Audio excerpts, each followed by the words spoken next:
आपको पार्टिकल्स को कितना भी क्लोज अरेंज कर लो, अगर आपने वन डायमेंशन में अरेंज किया, there will be no free available space. But अगर आप 2D मीन्स 2 डायमेंशन और 3 डायमेंशन में पार्टिकल्स को अरेंज किया,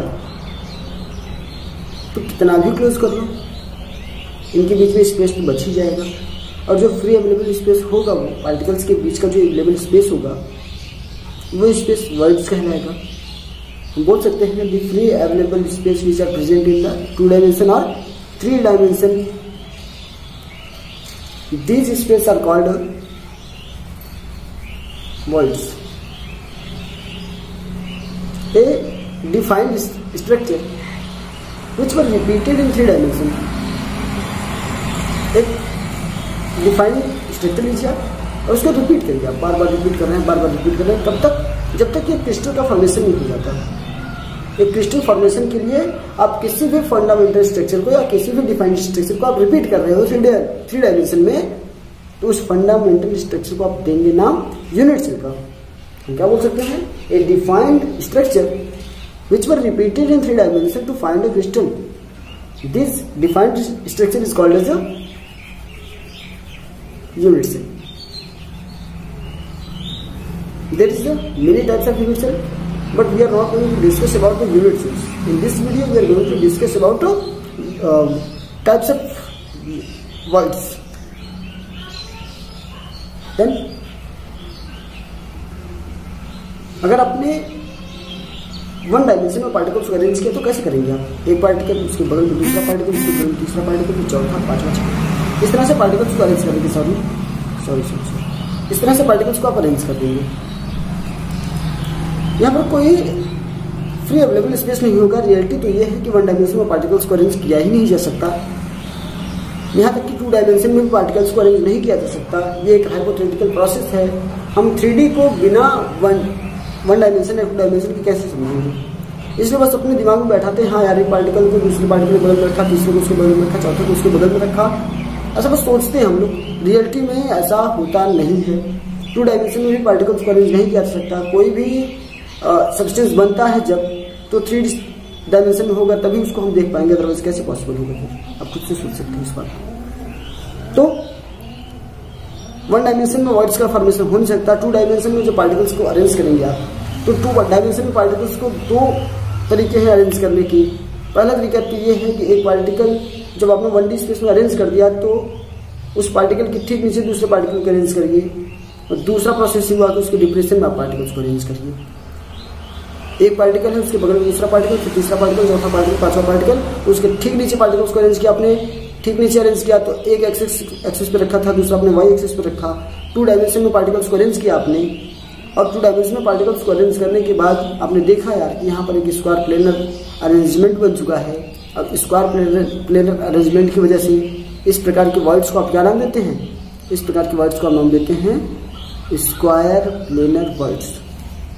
जब आपने पार्टिकल्स को डिप्रेशन में अरेंज किया, 2 पार्टिकल्स के डिप्रेशन में अरेंज किया, तो यहाँ पर एक ट्राइगोनल वर्ड्स का फॉर्मेशन हुआ।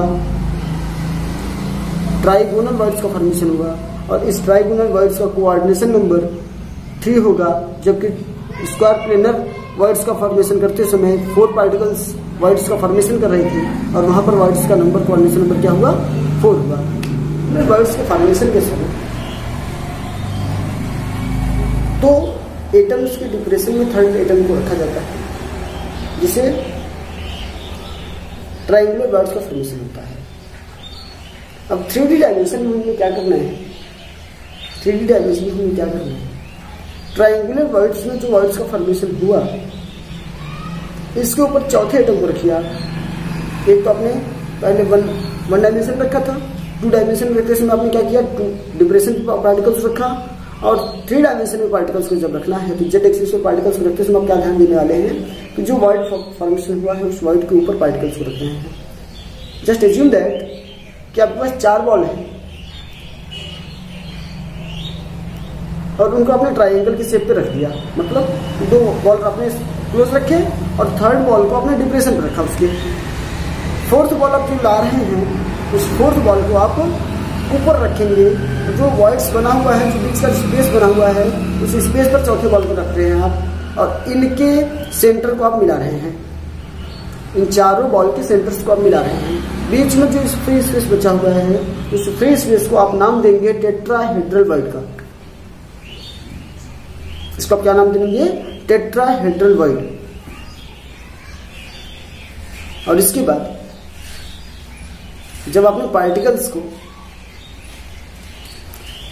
वन डायमेंशन रखा था और ठीक नीचे उस पार्टिकल्स को रखा, तो आपने देखा यहाँ वॉइड्स के फॉर्मेशन के समय एक स्क्वायर प्लेनेट का फॉर्मेशन हुआ था। स्क्वायर प्लेनेट फॉर्मेशन की वजह से, स्क्वायर प्लेनेट फॉर्मेशन की वजह से इस वॉइड्स का नाम पड़ा था स्क्वायर प्लेनर वॉइड। यहाँ पर कोऑर्डिनेशन नंबर 4 था, आपने सेम टू सेम अरेंजमेंट के पार्टिकल्स के इसके ऊपर फिक्स कर देने हैं। सेम टू सेम पार्टिकल्स को अरेंज कर देने हैं, मतलब पहला बॉल रखा, ठीक उसके ऊपर दूसरा बॉल, ठीक उसके ऊपर तीसरा बॉल, ठीक उसके ऊपर चौथा बॉल, फिर उसके बगल में भी सेम प्रोसेस चलता रहेगा। और यहाँ पर जब आप वॉइड देखेंगे तो वो क्यूबिकल वॉइड होगा, क्योंकि इसके सेंटर्स को मिलाने पर आपको क्यूब का फॉर्मेशन मिलेगा, और इस प्रकार से क्यूबिकल वॉइड हुआ। तो 2D और 3D में जो वॉइड्स प्रेजेंट है हमारे पास, 2D में जो वॉइड्स प्रेजेंट है वो कैसे हो सकते हैं? वो हो सकते हैं ट्राइगोनल, स्क्वायर प्लेनर। यहाँ पर जो वॉइड्स हो सकते हैं वो हो सकते हैं टेट्राहेड्रल और क्यूबिकल वॉइड्स। अब आपने समझना है कि जब आपने क्यूबिकल वॉइड्स का फॉर्मेशन किया, अभी आपने क्या किया फर्स्ट टाइप में कि जो बॉल रखी थी आपने बॉल के ठीक ऊपर बॉल को रखा, फिर ठीक ऊपर बॉल रखा आपने। क्यूबिकल वॉइड्स के लिए बात की जा रही है आपने। सेकेंड टाइम आपने क्या करना है कि जो वॉइड्स का फॉर्मेशन किया आपने, जो क्यूबिकल वॉइड बना हुआ है उस वॉइड के ऊपर बॉल रखिए और ठीक वो वॉइड के नीचे बॉल रखिए, फिर इनके सेंटर्स को मिलाइए आप। एक तो क्यूबिकल वॉइड बनेगा, एक तो क्यूबिकल वॉइड बनेगा। फिर आपने क्या किया, बॉल को जो ऊपर रखा था उससे पिरामिडल टाइप का वॉइड बना और एक नीचे पिरामिडल टाइप का वॉइड बना। लेकिन आप जब होल स्ट्रक्चर को देखेंगे आप, तो होल स्ट्रक्चर आपको कैसा देखने को मिलेगा? Octahedral. That will be the octahedral void. मैंने क्या बात की, मैं रिपीट कर रहा हूँ अपनी बातों को, कि आपने 4 बॉल्स को ऐसे इस तरह से रखा, एक बॉल के ठीक बगल में दूसरा बॉल, उसके ठीक नीचे बगल में बॉल और फिर उसके नीचे बॉल, इस तरह से 4 बॉल रखे आपने। वॉइड्स कैसे बनाने हैं? जो आपके बीच में स्पेस बना वो वाइड है, और उस वाइड के ऊपर आपने एक बॉल रखा और उस वाइड के नीचे एक बॉल रखा। इस तरह से जब बॉल को आपने फिक्स किया, तो यहाँ बीच में जो फ्री अवेलेबल स्पेस हुआ, उस अवेलेबल स्पेस को आप बोलेंगे। अब आपको trigonal, square planar, tetrahedral, octahedral, cubical void, इन सब वॉइड्स में कोऑर्डिनेशन नंबर कितना है ये कमेंट करना है।